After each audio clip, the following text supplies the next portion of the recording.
안녕하세요. 봉화TV입니다. 저도 이제 유튜브를 보다 보면 가끔씩 이런 영상들이 올라옵니다. 길거리에서 젊은 남녀를 대상으로 이런 게 좋냐 저런 게 좋냐 그런 거 묻는 거 여러분들도 아마 몇 번 보신 경험이 있으실 거예요. 그럴 때 이제 여자들한테 남자를 보는 데 있어서 외모가 중요합니까? 아니면은 성격이 중요합니까? 이렇게 물어보지 않습니까? 그러면은 대답의 비율이 거의 50대 50입니다. 외모 반, 성격 반. 과연 이게 믿을 수 있는 결과인지 좀 의문스럽습니다. 그리고 성인 여성들을 상대로 해서 남자와 사랑에 빠지게 된 그 원인이 뭐냐고 물어보면 거의 90% 이상이 외적인 부분보다는 그 사람의 성격이라든가 아니면 그 사람이 가지고 있는 고유한 개성, 특성 때문이라고 얘기를 합니다.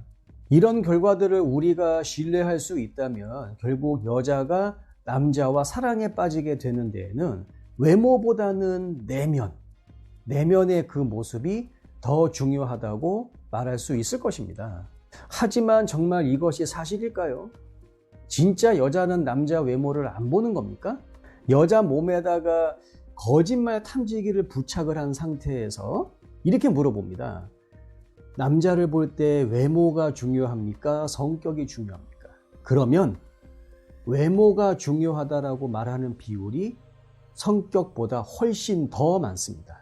반대로 거짓말 탐지기를 몸에서 다 띈 상태에서 물어보게 되면 외모보다 성격이 더 중요하다고 말하는 비율이 더 많아지고요.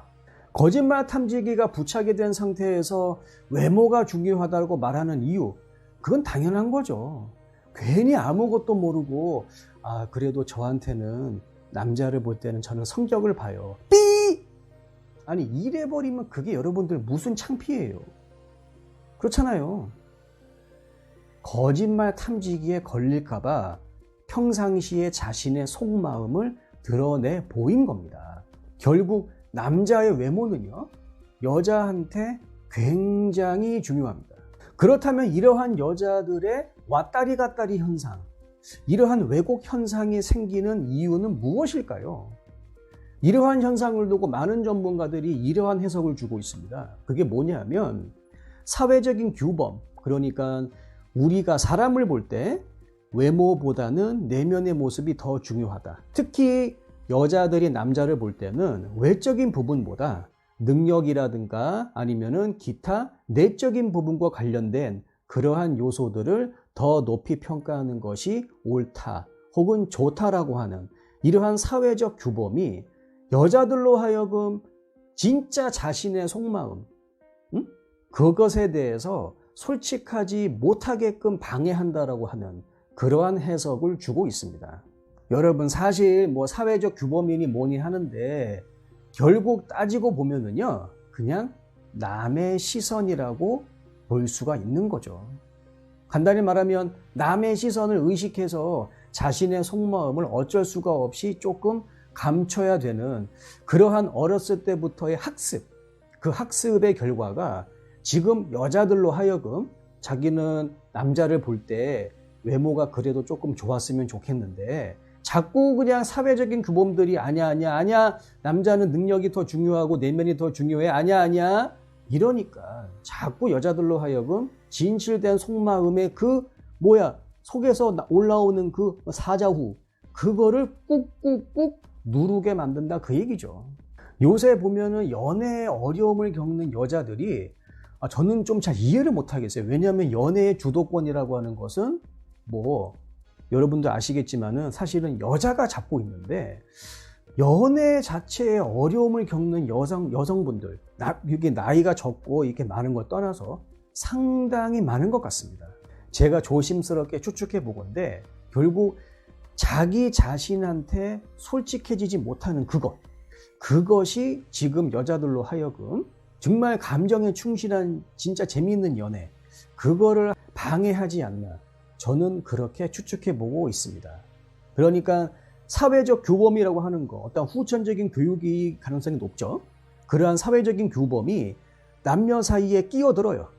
이 끼어든 상태에서 시간이 지나다 보면은 남녀는 쏙 빠져버리고 사회적 규범, 즉 방금 전에 제가 얘기한 남의 시선만 남더라 그 얘기죠. 여자들의 연애에 있어서 자주 등장하는 단어가 있습니다. 그것은 바로 노력이죠. 아무래도 여자들은 남자와의 관계를 유지, 보수, 관리하려고 하는 그러한 경향, 성향이 너무나 강하기 때문에 이러한 여자의 노력은 어떻게 보면 마땅히 남자에 의해서 그 가치를 인정을 받아야 돼요. 여러분 1만 시간의 법칙 들어보신 적 있으십니까? 무슨 분야든 1만 시간의 노력을 투자를 하면 나름대로 그 영역에서 전문가가 될 수 있다라고 하는 그러한 이론이죠. 사실 이 1만 시간의 노력 뭐 엄청나게 많은 것처럼 보이지만 주당 40시간 해가지고 뭐 휴가 없이 5년만 하시면 돼요. 그러면 1만 시간 채워질 겁니다. 그렇지만 캐나다의 경제학자인 말콤 글래드웰, 이분이 쓴 Outliers라고 하는 책을 보면 1만 시간의 법칙이 다시 한번 재해석이 되고 있습니다. 뭐 간단히 얘기하면요. 말콤 글래드웰은 이 책에서 1만 시간이라고 하는 상당한 수준의 노력의 방향성을 강조하고 있어요. 아무리 노력을 해도 한다 하더라도 방향이 올바라야 된다. 그래서 자기가 성공할 수 있을 것 같은 분야에 1만 시간 혹은 그 이상의 시간을 투자를 해야 그 노력이 빛을 발휘한다. 저는 개인적으로 여성들이 자신들의 연애에 들이는 노력도 마찬가지라고 봅니다. 자신이 들이는 노력이 상대방 남자로부터 그 가치를 인정을 받을 때 그때서야 비로소 그 여성이 그 관계에 들이는 노력, 그것의 방향성이 저는 맞다라고 보는 거죠. 그러면 이러한 방향성을 어떻게 알 수 있느냐? 여자들은 레이더가 다 있어요. 레이더가 거의 뭐 그 이지스함급 레이더를 다 가지고 있습니다. 잠수함도 때려잡아요. 잠수함도 엄청난 레이더가 있어요. 이른바 육감이라고 하는 거. 그래서 그 육감, 여기에 더해서 내가 분명히 노력을 들였는데 상대방으로부터 가치 인정을 못 받아. 이런 것이 반복이 되면 저 내면 깊숙이 자리 잡고 있는 또 다른 내가 이런 말을 할 겁니다. 그거 아닌데. 그때 그만두시면 되는 겁니다. 사람을 만나다 보면 결단력이 필요한 경우가 정말 많이 있습니다. 그럴 때 제일 좋은 건 뭐냐? 자신한테 솔직해지는 거예요. 이 인간은 도저히 안 되겠다. 안 되는 인간입니다. 고민은 그런 거 하는 게 아닙니다. 어떻게 하면 내가 세계 평화와 인류의 복지 증진에 기여할 수 있을까? 이런 걸 고민을 하셔야지. 그렇죠? 오늘도 긴 영상 봐주셔서 감사합니다. 다음 영상에서 뵙겠습니다. 들어가세요.